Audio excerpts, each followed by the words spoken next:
Students, तो देखिए हमने कल तर्कशास्त्र के पार्ट 2 किया था, ठीक है। सिलोजिज्म का हमने कल क्वेश्चन किया था, 2 क्वेश्चन कल हमने किया था, जिसमें हम लोगों ने 2 चीज़ें सीखी थी, ठीक है। अब पार्ट 1 में भी मैंने आपको उसके बारे में बताया था कि हम उसे कैसे बनाते हैं, और आज हम पार्ट 3 स्टार्ट करने वाले हैं।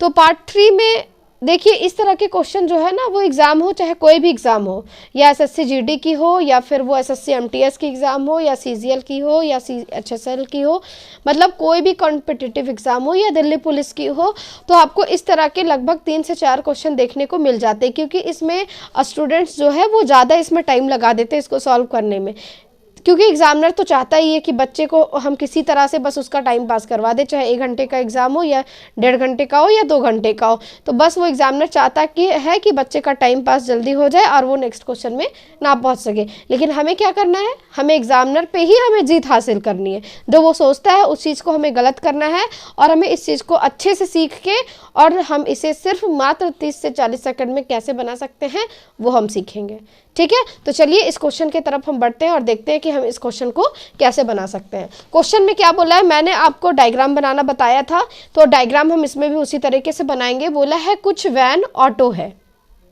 ठीक है, कुछ वैन ऑटो है। तो इसे हम कैसे बना रहे हैं वो देखिए कुछ वैन है,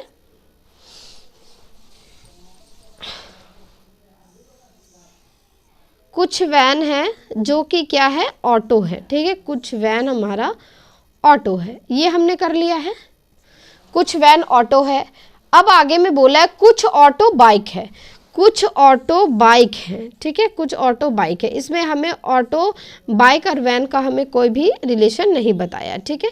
तो ये है जो कुछ बाइक जो है वो ऑटो है, और कुछ और वैन जो है वो ऑटो है। क्वेश्चन में यही बोला है कुछ वैन ऑटो है, कुछ ऑटो बाइक है, तो हमने इस तरह के डायग्राम को बना दिया है। अब देखिए, अब इससे हम आगे इसका निष्कर्ष पढ़ते हैं कि इस क्वेश्चन में क्या बोला है। तो इस क्वेश्चन में क्या बोला है, देखिए, कोई बाइक वैन नहीं है, कोई बाइक वैन नहीं है। तो हमने आपको बताया था कि जिस रिलेशन के बारे में हमें पता नहीं है, जिस रिलेशन के बारे में कथन में कुछ भी नहीं बोला है, उसे हम डायरेक्टली नो लगा देंगे। यानी कि हमें मालूम नहीं है, हमें पता नहीं है, तो आप हमें इसके बारे में क्यों पूछ रहे हो, ठीक है। जब आप इसके बारे में कथन में कुछ दोगे तभी तो हम उसका कुछ निष्कर्ष निकाल पाएंगे। तो जब आपने हमें कथन में कुछ दिया ही नहीं है, तो फिर हम इसमें फालतू का दिमाग क्यों लगाए, इसमें डायरेक्ट हम इसमें नो कर देते हैं, ठीक है, नो। क्योंकि हमें कोई बाइक वैन नहीं है, बाइक और वैन के बारे में हमें कोई भी रिलेशन नहीं बताया है, ठीक है, कोई भी रिलेशन नहीं बताया है, तो इसलिए ये डायरेक्टली नो हो जाएगा। अब आगे क्या है, कोई ऑटो वैन नहीं है, कोई ऑटो वैन नहीं है। बताओ, आप खुद ही तो देख के इसमें बता सकते हो कि कोई ऑटो वैन नहीं है। कोई ऑटो तो वैन है ना भाई, कोई ऑटो तो वैन है, कोई ऑटो वैन नहीं है, तो ये भी हमारा गलत हो गया, क्योंकि कुछ ऑटो तो वैन है, तो ये गलत हो गया। कुछ बाइक वैन नहीं है, अब देखो फिर से उल्टा बता दिया, कुछ बाइक वैन नहीं है। इसमें बोला था कोई बाइक वैन नहीं है, तो नहीं है, हमें पता ही नहीं है या नहीं है। इसमें भी वही बोला कुछ बाइक वैन है, तो कुछ बाइक वैन है, ये तो हमें पता ही नहीं है, ये कहाँ, तुम इधर मैं इधर, पता नहीं जाने कहाँ। तो वही चीज़ है इसमें कि तुम इधर मैं इधर, ठीक है। अब मुझे नहीं पता कि ये होगा या नहीं होगा, तो इसमें भी हम करेंगे कि हमें पता नहीं है, यानी कुछ बाइक वैन है, ये हमें पता नहीं है, तो हम इसमें डायरेक्ट नो लगा देंगे, यानी कि ये अनुसरण नहीं करता है। अब नेक्स्ट पे क्या है, कुछ वैन ऑटो है, कुछ वैन ऑटो है। देखिए आप खुद देख सकते हैं, कुछ वैन ऑटो है, हाँ, कुछ वैन क्या है, ऑटो है, क्योंकि आप यहाँ डायग्राम में देख पा रहे हैं कि कुछ वैन ऑटो है। तो इसमें सिर्फ हमारा निष्कर्ष 4 जो है वो हमारा सही होगा। अब आपके ऑप्शन में क्या रहेगा, ऑप्शन में आपका कुछ भी दे सकता है, ठीक है। 4 ऑप्शन रहते हैं आपके एग्जाम में, ऑप्शन में कुछ भी देगा। 1 और 2 अनुसरण करता है, 1 और 2 अनुसरण करता है, केवल 3 अनुसरण करता है, या केवल 3 अनुसरण करता है, केवल 4 अनुसरण करता है, या सभी अनुसरण करते हैं, या कोई अनुसरण नहीं करता। मतलब किसी भी तरह से आपको 4 ऑप्शन दे देगा, तो जो आपका सही होगा आप उसी में ऑप्शन में लगाना। आप पहले बनाना तो सीख लो, पहले बनाना सीख लोगे तो आपका ऑप्शन टिक लगाने में कोई दिक्कत नहीं होगा। तो ठीक है, ये आपका पहला क्वेश्चन तो आपको समझ में आ गया होगा। अब हम चलते हैं दूसरे क्वेश्चन की तरफ। दूसरे क्वेश्चन में फिर हम देखते हैं क्या होगा।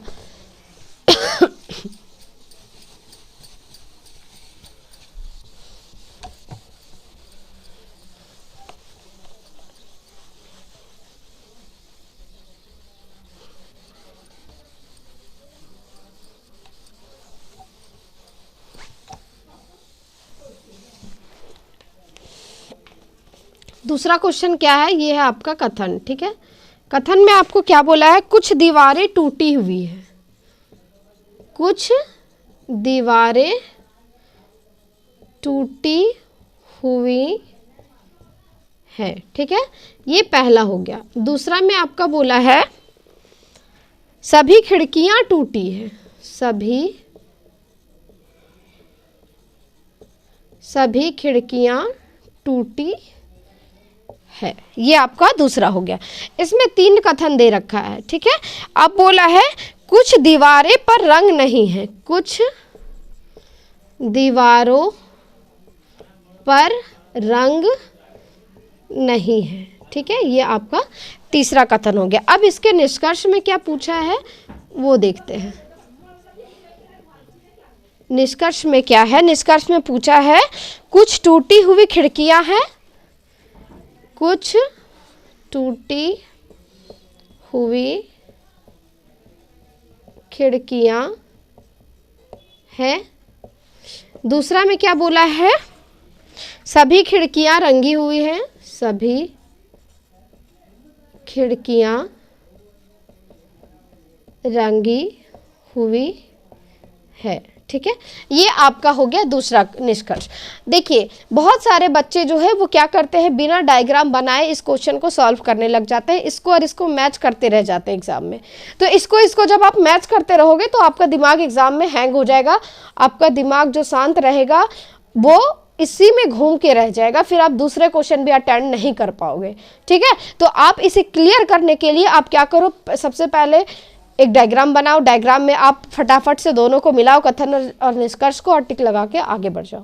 ठीक है, अब बिना डायग्राम को इसे बनाने की कोशिश बिल्कुल भी मत करना है, खास करके एग्जाम में, क्योंकि आप कभी कथन पढ़ोगे, फिर निष्कर्ष पढ़ोगे, फिर कथन पढ़ोगे, फिर निष्कर्ष पढ़ोगे, तो इस तरह से जो है वो आपका दिमाग हैंग हो जाएगा। ठीक है, एग्जाम में आप बिल्कुल भी जो भी चीज़ें पढ़ के गए होगे सारी चीज़ें भूल जाओगे। और हाँ, एग्जाम में एक बात और याद रखना कि जब आप एग्जाम में बैठे हो एग्जाम देने के लिए, आपको कोई क्वेश्चन लग रहा है कि ये आपसे नहीं बन रहा है, तो प्लीज़ आप उसे स्किप करके आगे बढ़ जाए। ठीक है, आगे बढ़ जाए, क्योंकि उस तरह से क्या होता है ना कि आदमी पूरे एग्जाम में इरिटेट हो जाता है, उसका माइंडलिटी जो है ना वो नेगेटिव की तरफ चला जाता है। ठीक है, नेगेटिविटी की तरफ चला जाता है और आप पूरे इरिटेट हो जाओगे, फिर आपको जो क्वेश्चन आएगा भी ना आप उसे भी अच्छे से नहीं बना पाओगे। ठीक है, तो आपको जो क्वेश्चन लग रहा है कि थोड़ा लेंदी लग रहा है, नहीं बनेगा, इसमें थोड़ा समय लगेगा, तो आप उसे स्किप करके आगे बढ़ जाओ, फिर जब लास्ट में आपको टाइम बचेगी तो फिर आप उस क्वेश्चन में आ जाना। ठीक है, लेकिन आप उस तरह के क्वेश्चन को स्किप कर देना ताकि आपका जो बचा हुआ समय है वो खराब ना हो। ठीक है, तो चलिए इस क्वेश्चन को हम लोग देखते हैं। कुछ दीवारें टूटी हुई है, कुछ दीवारें टूटी है, यानी कि क्या बोला है, ये जो दीवारें हैं, ठीक है, दीवारें हैं, इसमें से कुछ दीवारें जो हैं वो, एक मिनट, ये दीवारें हैं। ठीक है, इसमें से कुछ दीवारें जो हैं वो टूटी है, क्या है, टूटी है। अब बोला है सभी खिड़कियां टूटी है। अब सभी खिड़कियां टूटी है तो टूटी के अंदर ही हम बनाएंगे खिड़कियां, क्योंकि सभी खिड़कियां जो है वो टूटी है, तो टूटी के अंदर ही हम बनाएंगे खिड़कियां। अब क्या है, कुछ दीवारों पर रंग नहीं है, तो ये कुछ दीवार है। ठीक है, मान लो ये कुछ दीवार है, ये कुछ दीवारों पर रंग जो है वो, कुछ दीवारों पर रंग नहीं है। ठीक है, ये आप इस तरह से समझ लेना कि कुछ दीवारों पर रंग नहीं है और सभी खिड़कियां टूटी है, तो हमने टूटी का इस तरह से हमने डायग्राम बना दिया। कुछ दीवारों पर रंग नहीं है तो ये रंग नहीं है। ठीक है, अब देखिए इस क्वेश्चन में हम निष्कर्ष पढ़ते हैं। निष्कर्ष में क्या है, कुछ टूटी हुई खिड़कियां हैं, यानी कि कुछ टूटी जो है वो खिड़कियां हैं, कुछ टूटी हुई खिड़कियां है, तो हाँ भाई है, क्योंकि जब हम बाहर से अंदर की तरफ आते हैं तो उसमें कुछ जो होता है वो हमारा सही होता है। अगर यही चीज सभी बोल देता कि सभी टूटी हुई खिड़कियां हैं तो ये गलत हो जाता, लेकिन क्वेश्चन में बोला है कि कुछ टूटी हुई खिड़कियां हैं, तो हाँ ये सही हो जाएगा। ठीक है, यानी कि हमारा निष्कर्ष 1 जो है वो सही होगा। और आगे क्या है सेकंड में, सभी खिड़कियां रंगी हुई है। आप देख सकते हो सभी खिड़कियां रंगी हुई है। हमें तो इसके रिलेशन के बारे में पता ही नहीं है, क्योंकि खिड़कियां यहाँ है और रंग यहाँ है, तो इसका रिलेशन के बारे में हमें पता नहीं है, हमें कथन में नहीं दे रखा है, इसलिए ये डायरेक्ट हमारा हो जाएगा नहीं। तो ये चीज आपको समझ में आ गई। अब देखिए ऑप्शन में आपको क्या देगा, ऑप्शन में देगा केवल 1 अनुसरण करता है, केवल 2 अनुसरण करता है, 2 और 3, 1 और 2 दोनों अनुसरण करते हैं। ठीक है, 1 और 2 दोनों अनुसरण करते हैं, या फिर बोलेगा ना तो 1 और ना तो 2, यानी कि दोनों या तो दोनों अनुसरण करते हैं या दोनों नहीं करते, या केवल एक करता है या केवल बी करता है। ठीक है, तो इसमें आपको तो पता ही है कि क्या अनुसरण कर रहा है, केवल 1 अनुसरण करता है, तो इस तरह से आप टिक लगा के आगे बढ़ जाओगे। अगर आप यही चीज़ आप बिना डायग्राम के अगर आप एग्जाम में बनाओगे तो आपका क्या हो जाएगा कि दिमाग इसी में आप उलझे रह जाओगे, फिर आपको नेक्स्ट क्वेश्चन नहीं समझ में आएगा। ठीक है, आप नेक्स्ट क्वेश्चन आपका दिमाग बार बार वही जाएगा कि ये क्वेश्चन मेरे से छूट क्यों गया, मैं इसे कर सकता हूँ। तो क्यों ना आप इसे डायग्राम बना के और अपना माइंड को भी क्लियर रखें और आपका क्वेश्चन भी सॉल्व हो जाए।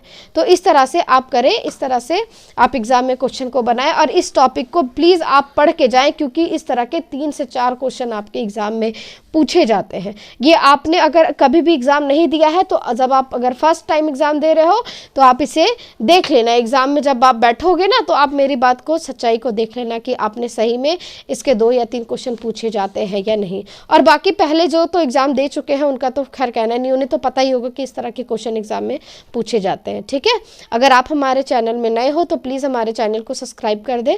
और हाँ, एक चीज़ और है कि आप इसे जितनी बार चाहे आप उसे उतनी बार देख के और उतनी बार समझते रहो, क्योंकि ये तो कोई पैडेड क्लास तो है नहीं, मैं आपको यूट्यूब पे फ्री क्लासेस दे रही हूँ। तो आप इसे जितनी बार हो सके, आपको जितनी बार समझ में ना आए आप उतनी बार आप इसे देखकर समझो। ठीक है, और फिर भी अगर आपको समझ में ना आए तो प्लीज़ आप हमें कमेंट में आप हमें कह सकते हैं, मैं आपको उसका रिप्लाई ज़रूर दूंगी। ठीक है, तब तक के लिए थैंक यू सो मच, फिर मिलते हैं नए वीडियो के साथ।